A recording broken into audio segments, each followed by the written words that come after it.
आपने मान लिया था कि आपकी चुप्पी सब कुछ कह देगी। आपको लगा कि जब आप शांत हो जाएंगे तो सामने वाला खुद समझ जाएगा कि आपने अपनी लकीर खींच दी है। लेकिन क्या हुआ? जब आपकी चुप्पी बेकार गई, जब सामने वाला ना रुका, न समझा, बल्कि आपकी खामोशी को कमजोरी समझने लगा, तो आज हम बात करेंगे कि अगर आपकी चुप्पी असर नहीं कर रही तो आपको क्या करना चाहिए।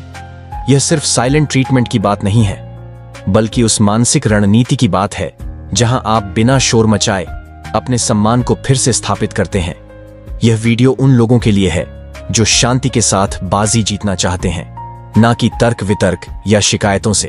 अगर आप भी अपनी चुप्पी को अपनी ताकत बनाना चाहते हैं तो यह वीडियो आपके लिए है।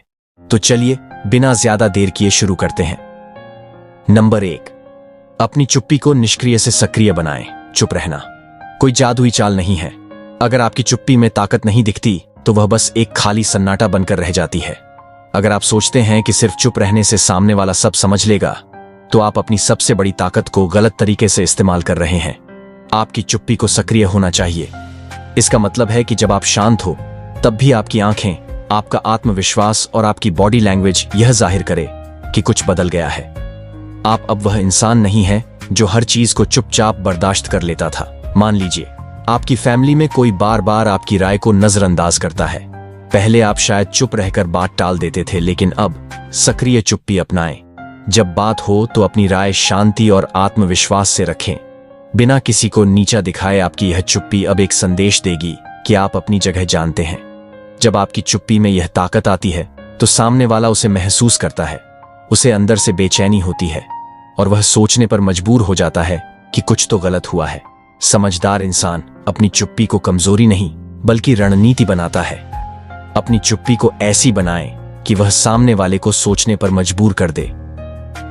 नंबर 2, अपनी सीमाओं को और मजबूत करें। अगर आपकी चुप्पी अब तक काम नहीं कर रही तो इसका मतलब है कि सामने वाला आपको अभी भी एक खुला रास्ता समझ रहा है, जहां कोई रोक टोक नहीं है। लोग उसी चीज को महत्व देते हैं जिसकी सीमाएं साफ हो। अगर आपकी चुप्पी को हल्के में लिया जा रहा है तो अब समय है कि आप सिर्फ चुप ना रहें, बल्कि अपनी सीमाओं को और सख्त करें। अगर कोई कलीग आपकी मदद को हल्के में लेता है और बार बार बिना क्रेडिट दिए आपका काम इस्तेमाल करता है, तो अब हर बार मदद करना बंद करें। अपनी उपलब्धता को सीमित करें, जरूरत पड़ने पर ही मदद करें, और वह भी तब जब आपका सम्मान हो। यह सब बिना गुस्सा दिखाए, बिना ड्रामा किए करें। जब लोग महसूस करते हैं कि आप हर समय उपलब्ध नहीं हैं, कि आपके समय और ऊर्जा को पाने के लिए उन्हें मेहनत करनी पड़ेगी, तभी उनके अंदर सम्मान जागता है। अपनी सीमाएं इतनी साफ रखें कि बिना कुछ बोले सामने वाला समझ जाए कि अब खेल बदल गया है। सही ढंग से सेट की गई सीमाएं चुप्पी से भी ज्यादा तेज बोलती हैं। नंबर 3, अपनी वैल्यू को जताने की बजाय उसे महसूस कराएं।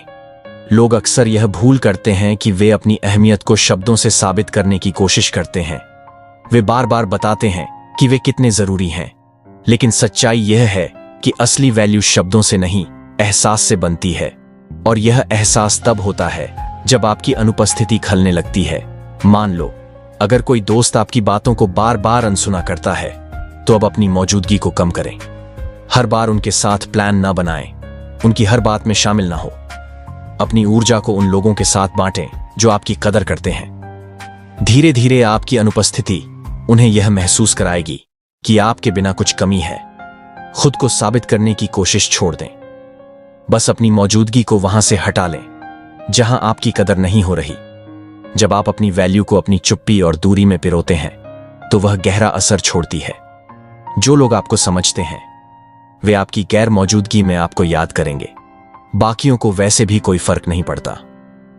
नंबर 4, सटीक और रणनीतिक ठंडक दिखाएं। जब आपकी चुप्पी असर नहीं कर रही तो अपनी ऊर्जा को और रणनीतिक बनाएं। यहां बात पूरी तरह गायब होने की नहीं, बल्कि सही समय पर सही जगह पर हल्की सी दूरी दिखाने की है। पूरी तरह इग्नोर करना कभी कभी बचकाना लग सकता है, लेकिन अगर आप सटीक ढंग से ठंडक दिखाते हैं तो यह सामने वाले के दिमाग में हलचल पैदा करता है। उदाहरण से समझो कि अगर कोई रिश्तेदार आपकी भावनाओं को हल्के में लेता है तो उनकी हर बात पर तुरंत रिएक्ट करना बंद करें। उनके कुछ सवालों का जवाब देर से दें, कुछ बातों पर न्यूट्रल रहे। यह ठंडक इतनी सूक्ष्म होनी चाहिए कि वह नोटिस तो करें लेकिन समझ ना पाए कि क्या हुआ।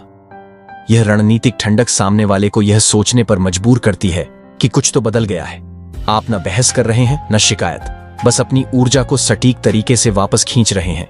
यह रणनीति आपकी ताकत को बिना शोर किए सामने लाती है। नंबर 5, अपनी जिंदगी को इतना लक्ष्यपूर्ण बनाएं कि उनकी अनदेखी बेईमानी लगे। सिर्फ चुप रहना काफी नहीं है। अगर आपकी चुप्पी अब तक असर नहीं कर पाई तो अब समय है कि आप खुद को इतना ऊपर उठाएं कि सामने वाला आपको देख भी ना सके। अपनी ऊर्जा को अपने लक्ष्यों में, अपनी प्रगति में लगाएं। मान लो अगर कोई सोशल सर्कल में आपको हल्के में लेता है तो अपनी ऊर्जा को अपने सपनों पर लगाएं। नया कोर्स करें, अपनी हेल्थ पर काम करें या कोई क्रिएटिव प्रोजेक्ट शुरू करें। जब आप अपने मकसद में डूबे होते हैं तो आपकी चुप्पी खुद ब खुद ताकतवर बन जाती है। जब आप अपनी जिंदगी को लक्ष्यपूर्ण बनाते हैं तो आपकी चमक ऐसी होती है जिसे कोई नजरअंदाज नहीं कर सकता।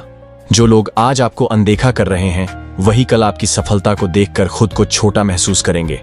अपनी चुप्पी को अपनी मेहनत और मिशन के साथ जोड़ें और फिर देखें कि यह कैसे एक दमदार आवाज बन जाती है। नंबर 6, इमोशनल कनेक्शन को जानबूझकर कम करें। कई बार आपकी चुप्पी इसलिए असर नहीं करती क्योंकि अभी भी कुछ ना कुछ ऐसा है जो सामने वाले को आपसे जोड़े रखता है। हो सकता है कोई पुराना लगाव, कोई आदत या कोई उम्मीद। अगर आप अपनी स्थिति को सचमुच बदलना चाहते हैं तो इन इमोशनल कनेक्शनों को पहचान कर शांति से हटाना शुरू करें। मान लो अगर कोई पुराना पार्टनर आपकी भावनाओं का गलत फायदा उठाता है तो धीरे धीरे अपनी बातचीत को कम करें। उनकी हर बात में ना उलझें। पुरानी यादों को बार बार ना दोहराएं। बिना ड्रामा, बिना शिकायत, बस अपनी ऊर्जा को वापस लें। जब आप इन इमोशनल कनेक्शनों को शांत और डिटच तरीके से हटाते हैं तो आपकी चुप्पी असली ताकत बन जाती है। आपकी गैर मौजूदगी तब एक सबक बनती है और यहीं से असली बदलाव शुरू होता है। अब आप समझ गए हैं कि चुप्पी तभी काम करती है जब उसके पीछे रणनीति और ताकत हो। सिर्फ चुप रहना काफी नहीं, आपको अपनी चुप्पी को एक संदेश बनाना है। जब आप अपनी सीमाएं सेट करते हैं, अपनी ऊर्जा को अपने विकास में लगाते हैं और अपनी मौजूदगी को सटीक तरीके से कम करते हैं, तब सामने वाला आपकी अहमियत को समझता है। अगर फिर भी कोई ना समझे तो चिंता ना करें। हम दूसरों को बदलने के लिए नहीं जीते, हम खुद को बेहतर बनाने के लिए जीते हैं। अगर इस वीडियो ने आपको वह पॉजिटिविटी दी जिसकी आपको जरूरत थी तो कमेंट में एक हार्ट कमेंट करना ना भूलें और चैनल को सब्सक्राइब करें। तो फिर मिलते हैं एक नए टॉपिक और एक नए वीडियो के साथ। तब तक के लिए आपका धन्यवाद।